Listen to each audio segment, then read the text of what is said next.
আন্তরিক ধন্যবাদ স্টুডেন্ট শাহান মন্ডল মহাশয় 9990 চ্যানেলের ভিডিওটি ক্লিক করার জন্য। স্টুডেন্ট, এখন আমি তোমাদের ক্লাস 6-এর কোষে দেখি 9 অনুশীলনীর দেখো 113 পাতার যে শতকরার অঙ্কগুলি আছে সেই অঙ্কগুলির মধ্যেই 13 থেকে আমি তোমাদের দেখো আজ সমাধান করব, কারণ এর আগে আমি 12 পর্যন্ত অঙ্কগুলো দিয়ে দিয়েছি। দেখো প্লেলিস্ট ফলো করো, অবশ্যই সব পেয়ে যাবে। তো 13টা কী বলছে দেখো, এবছরে আমাদের স্কুলের 80 জন ছাত্রছাত্রী মাধ্যমিক পরীক্ষা দিয়েছে। কতজন ছাত্রছাত্রী মাধ্যমিক পরীক্ষা দিয়েছে? মোট 80 জন।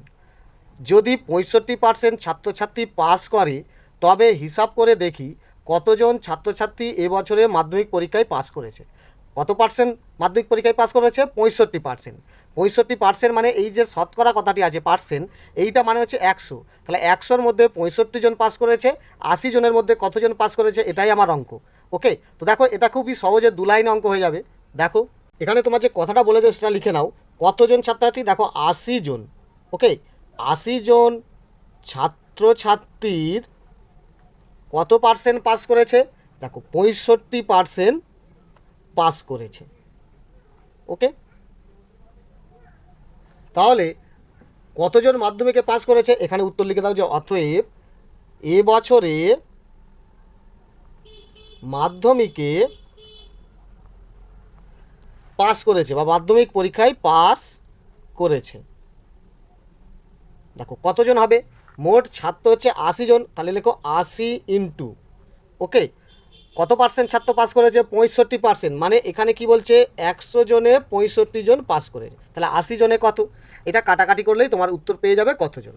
দেখো 0 0 কাটা, 2 দিয়ে কাটছি, 2 4 8, 2 5 10, 5 দিয়ে 65কে কাটলে দেখো 5 1 5, পরে থাকছে 1 15, 5 3 15, তাহলে সমান দেখো 13 4 52 জন। ওকে, এটাই দেখো তোমার অ্যান্সার। ক্লিয়ার? দেখো 2 লাইনের অঙ্ক, খুব সোজা। নেক্সট 14 অঙ্কটা কী বলছে দেখো, এক বিশেষ ধরনের পিতলে 70% তামা ও বাকিটা দস্তা আছে। অর্থাৎ ধরো 100 কিগ্রা বস্তুর মধ্যে কত কিগ্রা তাহলে তামা আছে? 70 কিগ্রা। তাহলে দস্তা কত আছে? তাহলে 100-র মধ্যে 70 যদি তামা থাকে তাহলে 100 থেকে 70 বাদ দিলে 30 পড়ে থাকে, তাহলে সেই 30 আছে দস্তা। ক্লিয়ার? তাহলে 70 তামা আর 30 দস্তা মিলে দেখো হবে 100। ওকে, অর্থাৎ এই কথার মাধ্যম থেকে তুমি কি বুঝলে যে এক বিশেষ ধরনের পিতলে দস্তা আছে 30%। ক্লিয়ার? এটা অঙ্ক করে তোমাকে দেখাতে হবে। এরপরে কি, 20 কিগ্রা এই রকম পিতল তৈরি করতে কত কিগ্রা দস্তা লাগবে হিসাব করে দেখি। অর্থাৎ তোমাকে এখানে দস্তার কথা জানতে চাইছে, তাহলে এখানে দস্তাটা কত পার্সেন্ট আছে সেটা আগে বার করে নিতে হবে। তারপর মোট পিতল দেখো 20 কিগ্রা আছে, সেই 20 কিগ্রা 30% মানেই তোমার কত দস্তা উত্তর হয়ে যাবে। তো দেখো, তো এখানে তুমি কী লিখবে? সহজে লেখো যে পিতলে তামা আছে কত পার্সেন্ট বলেছে দেখো? 70%। ওকে, তাহলে দেখো অতএব পিতলে দস্তা আছে কত? দস্তা দেখো 100% থেকে 70% বাদ দিলে পড়ে থাকছে দেখো 30%। তাহলে 30% আছে আমার দস্তা। ক্লিয়ার? মোট পিতল কত? 20 কিগ্রা। তাহলে দেখো অতএব 20 কিগ্রা পিতলে দস্তা আছে কত পার্সেন্ট? এই 30%। ওকে, তাহলে এখানেও তুমি সহজে লিখে দিতে পারতে যে অতএব 20 কিগ্রা পিতলে দস্তা আছে 100 - 70 = 30%। তাহলে এই লাইনটা আর করা দরকার ছিল না, চলো করেছি যখন তুমি তুলে দেবে। এরপরে কি লিখবে যে অতএব কত কিগ্রা তাহলে দস্তা আছে, তো লেখো অতএব এই প্রকার পিতল তৈরি করতে, খুব সহজে লিখে দাও যে এই রকম পিতল তৈরি করতে দস্তা লাগবে সমান, ডাইরেক্ট উত্তর হয়ে যাচ্ছে। টোটাল কত কিগ্রা পিতল? 20 কিগ্রা পিতল। এই 20 কিগ্রা পিতলে কত পার্সেন্ট দস্তা আছে দেখো? 30%। অর্থাৎ 100-র মধ্যে 30 আছে আমার দস্তা। ওকে, এটা আবার কাটাকাটি করা খুব সোজা। দেখো 30-এর ডান দিকের একটা শূন্য, 100-র ডান দিকের একটা শূন্য, উপর নিচে কেটে গেল। এখানে দেখো 20-র ডান দিকে একটা শূন্য উপরে আছে, আর এখানে 10 আছে, 10-এর ডান দিকের একটা শূন্য কেটে গেল, নিচের একের কোনো মূল্য নেই। অর্থাৎ দেখো 3 2 6 কিগ্রা। ওকে, এটাই দেখো তোমার অ্যান্সার। ক্লিয়ার? এবার 15টা দেখো কি বলছে, চিনির দাম বেড়ে যাওয়ায় আমরা ঠিক করেছি এখনকার থেকে 4% চিনি ব্যবহার কমাবো। অর্থাৎ মনে করো 4% চিনি ব্যবহার কমাবে, মানে কি আগে ধরো 100% চিনি ব্যবহার করতো, 4 কেজি বা 4 গ্রাম চিনি কমালে আর 96 গ্রাম ব্যবহার করবে। ক্লিয়ার? তো এখন প্রতিদিন আমরা 625 গ্রাম চিনি ব্যবহার করি। তো এখন বর্তমানে তারা 625 গ্রাম চিনি ব্যবহার করে, তো 4% কমালে কত ব্যবহার করবে? এখানে কি উত্তর জানতে চাইছে দেখো, কমানোর পর প্রতিদিন চিনি কত গ্রাম কম ব্যবহার করবে, অর্থাৎ কত কম ব্যবহার করবে প্রতিদিন সেটা বার করতে হবে, এবং প্রতিদিন কত গ্রাম চিনি ব্যবহার করব সেটাও তোমাকে হিসাব করে এই 625 থেকে বিয়োগ করে দেখিয়ে দিতে হবে যে কত গ্রাম তারা ব্যবহার করবে। ওকে, তো দেখো, তো এখানে খুব সহজেই লিখে দাও কত গ্রাম চিনি, দেখো 625 গ্রাম। তাহলে 625 গ্রাম চিনির 4% মানে কত দেখে নাও, 4%। ওকে, 4% কী করবে, কম ব্যবহার করবে। তাহলে 25 গ্রাম চিনির 4% ব্যবহার কমাবে। ওকে, বা কমাবো, বুঝতে পারলে? তাহলে 25 গ্রাম চিনির 4% ব্যবহার কমাবে।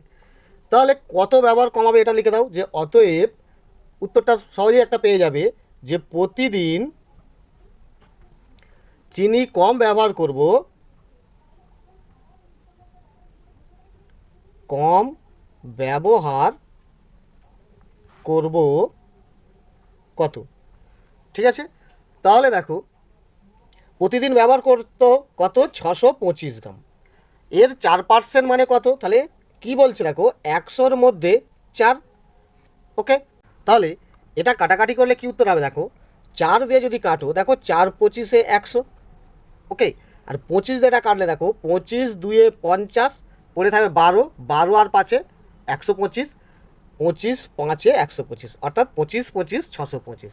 তাহলে দেখো, তাহলে কত গ্রাম চিনি হবে, 25 গ্রাম। ওকে, তাহলে এখানে একটা উত্তর পেয়ে গেলাম যে প্রতিদিন চিনি কম ব্যবহার করব 25 গ্রাম। ক্লিয়ার? তাহলে 625 গ্রাম চিনি ব্যবহার করতো, 25 গ্রাম করে যদি প্রত্যেক দিন কমানো হয় তাহলে কত গ্রাম ব্যবহার করব, 600 থেকে 25 বিয়োগ করলেই 600 গ্রাম পেয়ে যাব। তো এখানে লিখে দাও আর একটা উত্তর, যে অতএব প্রতিদিন চিনি ব্যবহার করব, চিনি ব্যবহার করব সমান কত, আগে ব্যবহার করতো 625 গ্রাম, তা থেকে দেখো 25 গ্রাম করে কমাবে, তাহলে 25 মাইনাস করে দিলে দেখো পড়ে থাকছে 600 গ্রাম। তাহলে প্রতিদিন 600 গ্রাম ব্যবহার করবে, আর কত গ্রাম করে কমাবে, 25 গ্রাম করে কমাবে। ক্লিয়ার? অর্থাৎ 625 গ্রাম চিনির 4% মানেই হচ্ছে 25 গ্রাম, তাহলে 25 গ্রাম কম ব্যবহার করবে, আর 25 গ্রাম কমিয়ে দিলে 600 গ্রাম ব্যবহার করবে। খুব সোজাই অঙ্কটা। নেক্সট, এবার 16টা কী বলছে দেখো, এটা আবার তোমাদের খুবই ইম্পর্টেন্ট। কী বলছে দেখো, অনিলবাবু তার মাসিক আয়ের 22% বাড়ি ভাড়া দেন। তাহলে 22% বাড়ি ভাড়া মানে 100 টাকা ইনকাম করলে 22 টাকা বাড়ি ভাড়া দেন। ওকে, এরপর কি বলছে, যদি অনিলবাবু প্রতি মাসে 1870 টাকা বাড়ি ভাড়া দেন তবে অনিলবাবুর মাসিক আয় কত। অর্থাৎ অঙ্কটা কী দাঁড়াচ্ছে দেখো, 22 টাকা বাড়ি ভাড়া দিলে 100 টাকা তার মাসিক আয়, তো 1870 টাকা দিলে মাসিক আয় কত। অর্থাৎ এখানে 22টা তোমার নিচে হবে, 100টা ওপরে। এতক্ষণ যে দেখো 4% ছিল, এই 4%-এর 100 নিচে 4টা ওপরে। এখানে হবে কি ঠিক উল্টো হটা, যে 22টা নিচে, অর্থাৎ 22 টাকা বাড়ি ভাড়া দিলে 100 টাকা তার ইনকাম হয় মাসিক আয়। তাহলে এত টাকা বাড়ি ভাড়া দিলে কত টাকা ইনকাম হবে, তাহলে এইভাবে সহজে বেরিয়ে আসবে। তো দেখো এখানে স্টুডেন্ট দুটো লাইন তুমি অবশ্যই লেখো, যে অনিলবাবু বাড়ি ভাড়া দেন কত পার্সেন্ট, মাসিক আয়ের 22%। তো লেখো মাসিক আয়ের 22%। ক্লিয়ার? তা ক টাকা বাড়ি ভাড়া দেন, তো লেখো অতএব অনিলবাবু বাড়ি ভাড়া দেন কত টাকা, 1870 টাকা। তাহলে দুটো তথ্য আমি এখানে তুলে দিলাম। তাহলে এবারে আমার মেন উত্তরটা চাইছে কত টাকা তার মাসিক আয়। তো লিখে দাও যে অতএব অনিলবাবুর মাসিক আয় সমান, তাহলে কত টাকা দেখো, টোটাল এই 1870 তোলো, এর সঙ্গে কিভাবে গুণ করবে দেখো, 22 টাকা যদি বাড়ি ভাড়া দেন তাহলে 100 টাকা তার আয়, তাহলে এত টাকা বাড়ি ভাড়া দিলে কত টাকা আয়, ব্যাস এইভাবেই কাটাকাটি করে দেবে। তাহলে এটা তাহলে কাটাকাটি করলে কী আসবে দেখো, যদি 2 দিয়ে কাটো, 2 11 22 আর 2 50 100, 11 দিয়ে এইটা যদি কেটে দাও কত হচ্ছে দেখো, 11 একে 11 পড়ে থাকছে 7, 11 7 77 মিলে গেল, শূন্য পড়ে থাকছে 11 0 0। অর্থাৎ দেখো 170, এই শূন্য এই শূন্য, দুটো শূন্য বসিয়ে দিলাম, আর 17 5-এ গুণ করে দাও, 17 5-এ 85, অর্থাৎ 8,500 টাকা। ক্লিয়ার? তাহলে অনিলবাবুর মাসিক আয় 8,500 টাকা। এইভাবে খুব সহজভাবে করে দেবে। আর যদি ঐকিক নিয়মে অঙ্কটা করো তাও তোমার উত্তর মিলে যাবে, সেইভাবেও অঙ্ক করলে হবে। ওকে, 17টা দেখো কি বলছে, ইয়াসমিনা খাতুন তার মোট জমির 55% জমিতে পাট চাষ করেছেন। অর্থাৎ 100 বিঘা জমি থাকলে ধরো 55 বিঘা জমিতে সে চাষ করেছে, এটা মনে করো। তিনি যদি 11 বিঘা জমিতে পাট চাষ করেন, তবে ইয়াসমিনা খাতুনের মোট চাষের জমি কত? অর্থাৎ 55 বিঘাতে চাষ করলে জমি তার 100 বিঘা, 11 বিঘা জমিতে পাট চাষ করলে জমি তার কত? এইভাবে সহজেই পেয়ে যাবে। বা দেখো 55 নিচে 100 ওপরে, 55 বিঘা জমিতে চাষ করলে 100 বিঘা তার জমি, তাহলে এইভাবেও অঙ্ক করে দেওয়া যাবে। তো দেখো এটাও পুরো হুবহু 16 দাগের মতো অঙ্ক। তো দেখো দেখো এখানে যে দুটি যুক্তি দিয়েছে সেটা আগে তুলে নাও। কি বলছে দেখো, ইয়াসমিনা খাতুন পাট চাষ করে কত পার্সেন্ট জমিতে? লেখো, পাট চাষ করেন 55% জমিতে। ওকে, তাহলে ইয়াসমিনা খাতুন পাট চাষ করে 55% জমিতে। আবার আমাকে বলেইছে কত বিঘা জমিতে পাট চাষ করেন, তো লিখে দাও, অতএব পাট চাষ করেন কত বিঘা জমিতে? 11 বিঘা জমিতে। ক্লিয়ার? অর্থাৎ 11 বিঘা জমিতে পাট চাষ করেছেন, তাহলে মোট জমি তার কত? তো লিখে দাও যে অতএব, উত্তর হয়ে যাচ্ছে দেখো, ইয়াসমিনা খাতুনের মোট জমি সমান কত? দেখো আগে পার্সেন্টেজটা মানেই বুঝে নাও। 55% জমিতে সে পাট চাষ করেছে, অর্থাৎ দেখো বলছে 55 বিঘা জমিতে যদি সে পাট চাষ করে তার মোট জমি তাহলে কত? 100 বিঘা। তাহলে 11 বিঘা জমিতে যদি চাষ করে তো মোট জমি কত? তাহলে একে আবার 11 দিয়ে গুণ করে দাও, ব্যাস উত্তর পেয়ে যাবে। তো 11 দিয়ে যদি কাটাকাটি করো, দেখো 11 5-এ 55 আর 5 20 100, তাহলে কত বিঘা জমি? সমান 20 বিঘা। ওকে, দেখো খুব সহজেই 3 লাইনে অঙ্কটা হয়ে গেল। এইভাবে খুব সহজেই করে দেবে। ওকে, নেক্সট। এরপর 18 অঙ্কটা কী বলছে দেখো, আমাদের পরিবারে মোট মাসিক খরচের 4,750 টাকা খাওয়ার জন্য ব্যয় হয়। অর্থাৎ পরিবারে যত টাকাই মাসিক আয় করুক না কেন, সেই মাসিক আয়ের 4,750 টাকা খাওয়ার জন্য খরচ হয়, এবং অন্যান্য খরচ হয় 5,900 টাকা। ওকে, এবং অন্যান্য এই ধরো জামা কাপড় কেনা, ইলেকট্রিক বিল দেওয়া, টিভি ভরা, হাজারো তো সংসারের খরচ থাকে, সেই বিভিন্ন খাতে খরচ হয় মোট 5,900 টাকা। ওকে, আর শুধু খাওয়া খরচ হয় 4,750 টাকা। ক্লিয়ার? যদি খাওয়ার খরচ 10% বাড়িয়ে অন্যান্য খরচ 16% কমানো হয়, অর্থাৎ খাওয়ার খরচ হচ্ছে এখন 4,750 টাকা, এর 10% বাড়ানো হলো, তাহলে এর 10% যদি বাড়ানো হয় তাহলে কত টাকা খাওয়ার খরচ হবে? এবং দেখো অন্যান্য খরচ 16% কমানো হয়, অর্থাৎ এখন হয় 5,900 টাকা অন্যান্য খরচ হয়, আর 16% কমালে কত খরচ হবে? তাহলে মোট মাসিক খরচ বাড়বে না কমবে? তাহলে আগে মোট কত খরচ হতো এই দুটো যোগ করে নিলে পেয়ে যাব আগে কত টাকা খরচ হতো, আর এখন এই বাড়া কমা হয়ে কত খরচ হয় দেখলেই আমি পেয়ে যাচ্ছি বাড়ছে না কমছে। ওকে, তাহলে এই অঙ্কটা একটু খুব সহজভাবে করবে। 10% বাড়িয়ে দিচ্ছে, অর্থাৎ মনে করো আগে হচ্ছে 100 টাকা খরচ হতো, এখন 10% বাড়ালো, তাহলে 10% বাড়ালো মানে 100 টাকায় 10 টাকা বাড়ালো, তাহলে আগে হতো 100 টাকা আর এখন 10 টাকা বাড়িয়ে হচ্ছে 110 টাকা, অর্থাৎ এখানে পার্সেন্টেজটা উপরে যোগ করে বসিয়ে দেবো, তাহলে এক লাইনেই আমার এই উত্তরটা বেরিয়ে আসবে কত খরচ হয়। আর অন্যান্য খরচও দেখো 16% কমাচ্ছে, আগে যদি 100 টাকা খরচ হতো তাহলে তার থেকে 16 টাকা কমালে তাহলে 84 টাকা হয়, আগে 100 টাকা এখন হয় 84 টাকা, তাহলে আগে যদি 5,900 টাকা খরচ হয় তাহলে এখন কত হবে? তাহলে এই খরচটাও আমি খুব সহজে পেয়ে যাব, তারপর যোগ বিয়োগ করলেই আমি আগের থেকে এখনের খরচটা বাড়লো না কমলো সহজেই বুঝতে পেরে যাব। ওকে, তো দেখো এই 18টা খুব সহজভাবেই এটা লিখবে যে খাওয়ার খরচ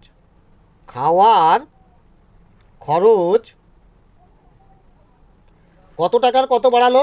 4,750 টাকা হতো, এত টাকার ক% বাড়াচ্ছে? 10%। তাহলে 10% বাড়ানো হয়। ওকে, অর্থাৎ খাওয়ার খরচ আগে ছিল এত টাকা, এত টাকা 10% বাড়ানো হয়। ক্লিয়ার?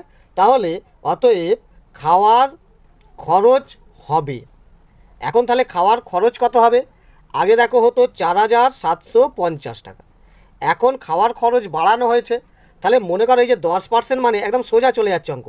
আগে যদি 100 টাকা খাওয়ার খরচ হতো, তাহলে 100 টাকায় 10 টাকা বাড়াচ্ছে, অর্থাৎ খাওয়ার খরচ কত হবে? তাহলে 100 টাকায় 10 টাকা বাড়ালে এখন হবে 110 টাকা। আগেও তো 100 টাকা, এখন হয় 110 টাকা। এটা কাটাকাটি করলেই তুমি উত্তর পেয়ে যাবে খাওয়ার খরচ কত টাকা হবে। তো এটাও দেখো কাটাকাটি করছি, ওপরের একটা শূন্য, নিচের একটা শূন্য। এখানেও দেখো ওপরের একটা শূন্য, নিচের একটা শূন্য, নিচের একের কোনো দাম নেই। অর্থাৎ সমান দিয়ে 11 দিয়ে এইটাকে 475কে গুণ করলেই কত টাকা হবে সহজেই পেয়ে যাবে। দেখো 11 5 55, 5 হাতে থাকছে 5, 11 7 77 আর 5 82, 82 2 হাতে থাকছে 8, 11 4 44, 44 আর 8 52। ওকে, তাহলে 5,225 টাকা এখন খাওয়ার খরচ হবে। ওকে, তাহলে এটা বুঝতে পারলে খাওয়ার খরচ আগে হতো 4,750 টাকা, আর এখন খাওয়ার খরচ হয় 5,225 টাকা, 10% বাড়িয়ে। এবারে অন্যান্য খরচের হিসাবটা করো। আবার লেখো অন্যান্য খরচ, অন্যান্য খরচ 5,900 টাকা হয়। তাহলে 5,900 টাকার কত পার্সেন্ট কমাচ্ছে? দেখো 16%, 16% কমানো হয়। ওকে, অর্থাৎ আগে অন্যান্য খরচ হতো 5,900 টাকা, সেই 5,900 টাকা 16% কমানো হয়। তাহলে অতএব এখন অন্যান্য খরচ হবে, তাহলে এটা তোমার কি উত্তর দাঁড়াবে? দেখো আগে অন্যান্য খরচ হতো 5,900 টাকা, ঠিক আছে? তাহলে এর মতো হিসাব করলে কি হচ্ছে? 16% কমানো হচ্ছে, মানে দেখো আগে যদি 100 টাকা হতো, তাহলে 100 টাকার মধ্যে 16 টাকা কমালে হবে দেখো 84 টাকা। ওকে, এখানে 16 টাকা আমার কমিয়ে দেওয়া হচ্ছে। ক্লিয়ার? তো এখানে কাটাকাটি করলে দেখো এই যে দুটো শূন্য, নিচের দুটো শূন্য কেটে যাবে, অর্থাৎ 59 আর 84 গুণ করে দেখো কত টাকা হয়। ওকে, তাহলেই তুমি বুঝতে পারবে অন্যান্য খরচ কত হচ্ছে। অর্থাৎ এখানে দেখো এই 59 আর 84 এই দুটো গুণ করে নাও, দেখো কত হয়। 4 9 36 6 হাতে থাকছে 3, 4 5 20 3 23, কাটা চিহ্ন দাও। 8 9 72 2 হাতে থাকছে 7, 8 5 40 আর 7 47, যোগ করলে হবে দেখো 6, 3 2 5, 7 2 9 আর 4, 4,900, দেখো 4,956 টাকা। অর্থাৎ আগে হতো দেখো 5,900 টাকা, এখন হবে তাহলে 4,956 টাকা। তাহলে কমে গেল। তাহলে এখন কত খরচ হয় আর আগে কত খরচ হতো পেলে আমি পেয়ে যাব। তো এখানে লিখে দাও যে অতএব আগে খরচ হতো কত টাকা। দেখো খাওয়া খরচ হতো 4,750 টাকা, আর অন্যান্য খরচ হতো যুক্ত 5,900 টাকা। তাহলে এটা যদি আমি যোগ করে দিই কত হচ্ছে দেখো, 0 0 যোগ করলে 0, 5 আর 0 যোগ করলে 5, 9 7 16 6 আর থেকে 1, 11 5 6 4 10, অর্থাৎ আগেও তো দেখো 10,650 টাকা খরচ হতো। ওকে, এখন কত খরচ হয় লেখো যে অতএব এখন খরচ হবে সমান, দেখো খাওয়া খরচ এখন বেড়ে গিয়ে 5,225 টাকা, তো লেখো 5,225 যুক্ত।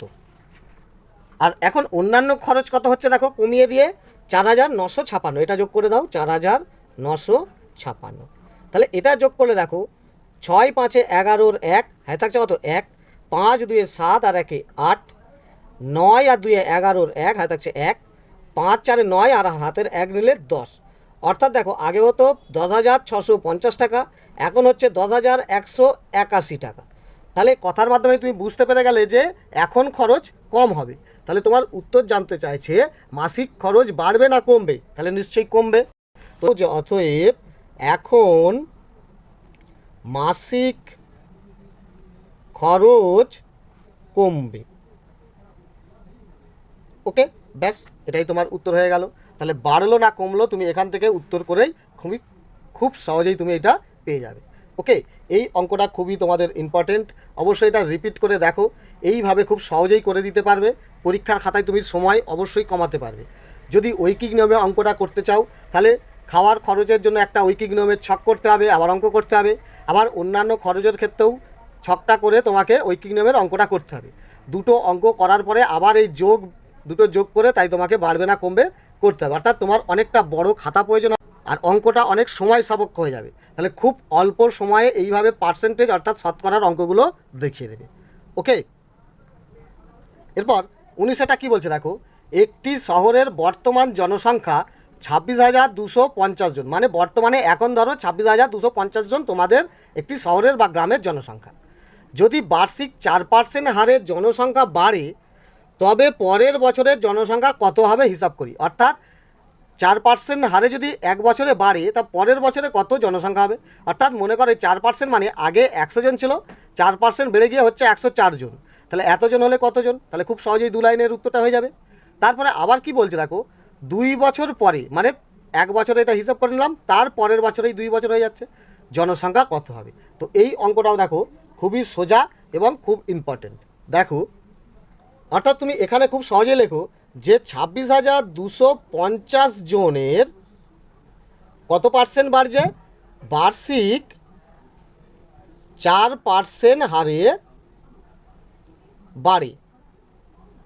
ওকে, তাহলে কি দাঁড়াচ্ছে যে 26,250 জনের বার্ষিক 4% হারে বাড়ে। তাহলে পরের বছরে কত জনসংখ্যা হবে, তো লিখে দাও অতএব পরের বছরে জনসংখ্যা হবে। ওকে, 2 লাইনেই অঙ্কটা হয়ে যাবে। অর্থাৎ এখন আছে আমার এই 26,250 জন, এই যে 4% হারে বাড়ছে বিষয়টা খালি বুঝে নিতে হবে।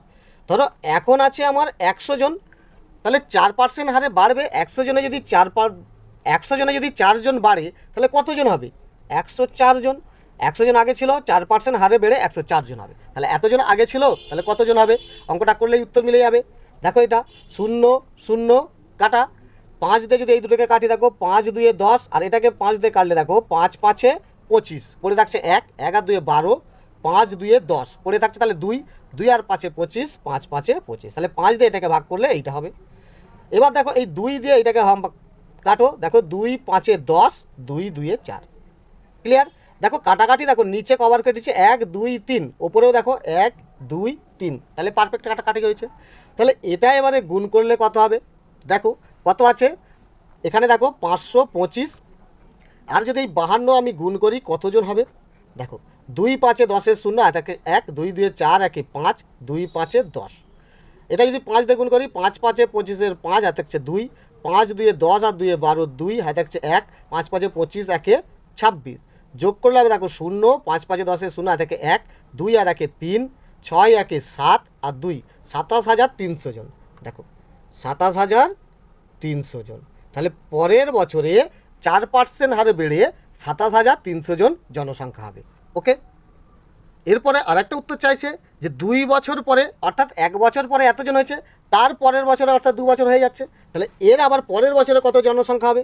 তো আবার লেখো যে অতএব এতজনের 4% হারে বাড়ছে, তার সহজেই উত্তরটা লিখে দিই যে অতএব 2 বছর পরে জনসংখ্যা হবে। 2 বছর পরে জনসংখ্যা কী হবে, দেখো পরের বছরেই হচ্ছে 27,300 জন হয়েছে।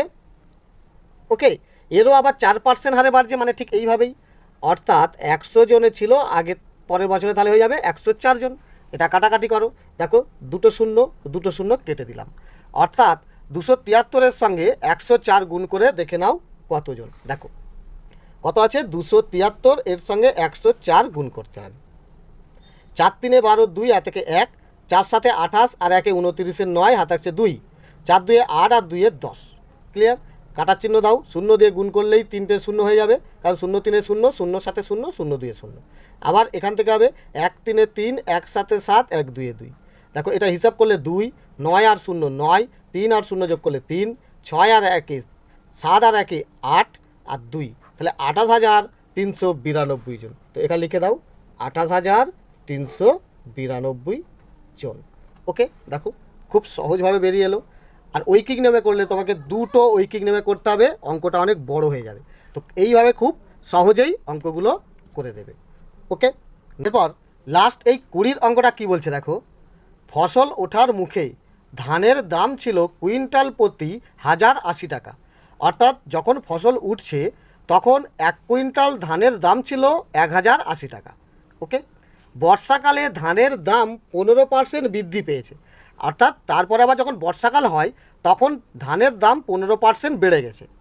তো যে কৃষক ফসল ওঠার মুখে 12 কুইন্টাল ধান বিক্রি করেছেন, তিনি বর্ষাকালে সেই পরিমাণ ধান বিক্রি করলে কত টাকা বেশি পেতেন? অর্থাৎ যখন ধানের দাম কম ছিল তখন কৃষক 12 কুইন্টাল ধান বিক্রি করে দিয়েছে ওই 1 কুইন্টাল ধানের দাম 1080 টাকা হিসাবে। সে যদি বর্ষাকালে বিক্রি করতো তাহলে 15% দাম বেশি হয়ে গেছিল, তাহলে সে কত টাকা বেশি পেত, এটা তোমাকে বার করতে বলছে। তো এই অঙ্কটাও খুব ইম্পর্টেন্ট। দেখো এটা কিভাবে করবে, তো এখানে খুব সহজেই লেখো যে কুইন্টাল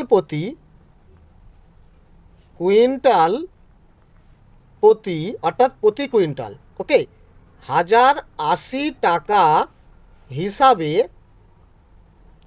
12 কুইন্টাল ধানের দাম কত? দেখো 12 কুইন্টাল ধানের দাম, ওকে, সমান, তাহলে 1 কুইন্টাল ধানের দাম ছিল দেখো 1080 টাকা, আর 12 কুইন্টাল ধানের দাম কত? একে 12 দিয়ে গুণ করলে আমি সহজে পেয়ে যাবো দেখো কত টাকা। দেখো 12 শূন্যই 0, 12 8 96 এর 6, হাতে থাকছে 9, 12 শূন্যই 0, 9 বসে যাবে, আর 12 একে 12 অর্থাৎ 12,960 টাকা। তাহলে এখান থেকে বুঝতে পারলাম যে কৃষক ফসল ওঠার মুখে এই টাকা হিসাবে 12 কুইন্টাল ধান বিক্রি করে সে 12,960 টাকা পেয়েছিল। ক্লিয়ার? এবারে বর্ষার মুখে 15% বৃদ্ধি পায়। তাহলে এখানে লেখো যে অতএব শর্টে এই টাকারই বৃদ্ধি পাচ্ছে, তো সহজে লিখে দাও 12,960 টাকার 15% বৃদ্ধি পেয়েছে। ওকে, অর্থাৎ ধানের দাম 15% বৃদ্ধি পেয়েছে, এটা লিখলেও তোমার হবে। তাহলে তিনি কত টাকা বেশি পেতেন? তো লেখো অতএব বর্ষাকালে কৃষক টাকা বেশি পেতেন, দেখো বাস সহজে লেখো বেশি পেতেন সমান কত টাকা। তাহলে বর্ষাকালে কৃষক যদি বিক্রি করতো তাহলে কত টাকা বেশি পেতেন? দেখো তিনি পেয়েছেন 12,960 টাকা। সে যদি এই বর্ষাকালে বিক্রি করতো 15% বেশি পেত, অর্থাৎ দেখো 100 টাকায় সে 15 টাকা বেশি পেত। তাহলে এত টাকায় কত টাকা বেশি পেত, এটাই আমার উত্তর বার করতে হবে। তো দেখো একটা শূন্য কেটে দাও।